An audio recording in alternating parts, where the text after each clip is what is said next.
Hi, my name is Nick Burnham and I'm down here at Darthaven Marina having a look at the steps involved in antifouling a boat.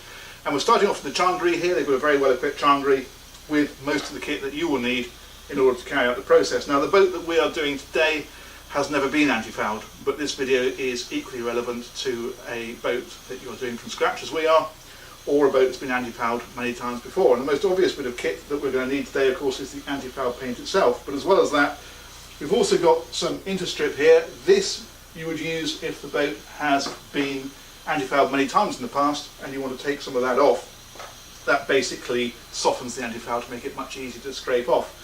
We've also got some Trilux Proper Drev. This is for doing outdrives. The boat we're doing is an outboard engine boat, but if you had outdrives and wanted to paint them, that would be the stuff that you would use. We have some personal protection equipment, so some goggles, a face mask, some gloves.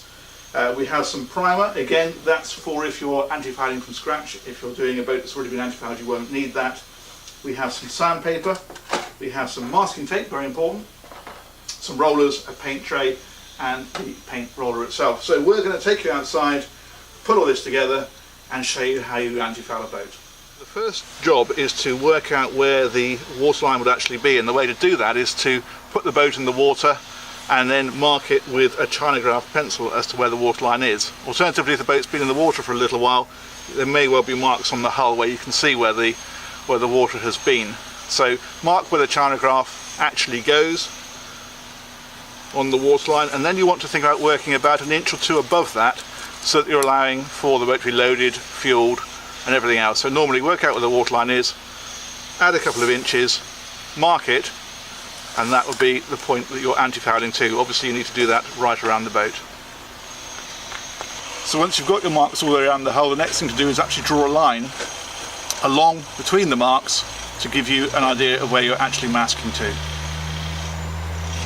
So once you've got your line in place, the next thing to do is actually mask it with some masking tape. This needs to be the sort of stuff that is designed for the job, in that it comes off pretty easily once you're done. What you don't want is to leave a load of residue on the boat when you take the tape off. So this is a fairly temporary measure.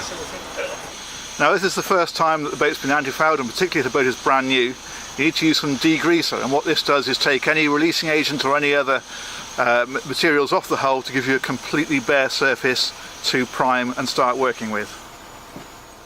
Now once you've got your surface completely clean and prepared, you need to then actually etch the surface so that the primer will stick to it. If you just antifoul and primer straight onto a shiny hull, it won't stay on. And the way to do this is to use a sander. Now the important thing to remember here is that you're in danger of breathing in quite a bit of potentially toxic dust. So you need proper breathing apparatus, a proper mask, get your sander and start keying up the surface. Once you've got your hull etched and ready to go, then it's ready to add your primer. Now it's worth just thinning the primer down slightly by about 10%, it just makes it go on a little easier. Then it's a case of just charging your roller and then gently rolling it onto the hull of the boat.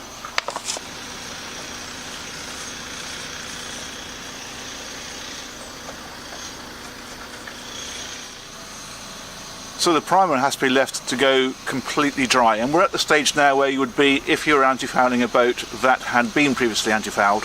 So if your boat's been antifouled, it really is a case of just masking it up, as we've got here, around the level of the previous antifouling, having obviously cleaned the boat thoroughly. Normally you'd pressure wash as it came out, and then you're at the stage we're at now, ready to roll the fresh antifouling on. So this is the last stage. This is putting the actual antifouling on. If your boat's already antifouled, then this is the stage pretty much at which you'd start. You'd have the boat lifted out of the water, pressure washed, mask it up, and then your antifoul would go straight on. A couple of points to be aware of here. The first is you really should be wearing a vapor mask for this, because the thinners in the antifoul are very strong and you don't want to be breathing that.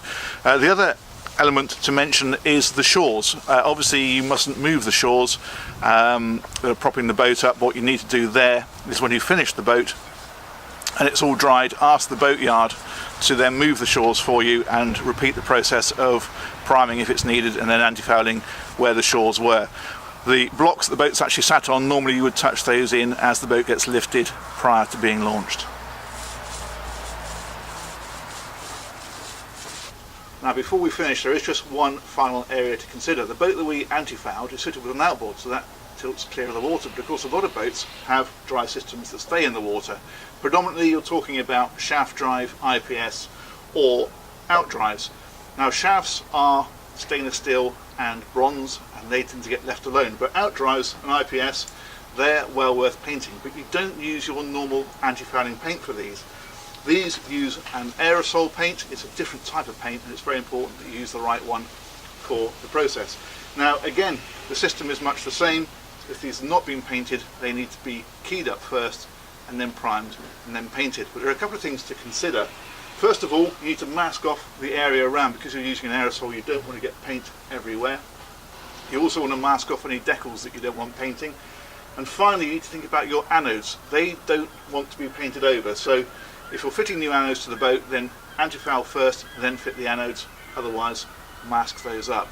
Now the last thing to consider with these out drives is you'll notice here there is a 1-inch gap between the anti-foul on the boat and the transom shield. The reason for that is because the anti-foul on the boat contains copper and that can react with your transom shield. So if you've got out drives, when you paint the boat you want to be putting masking tape around the transom shield so that you maintain that 1-inch gap and you don't risk any kind of reaction problems.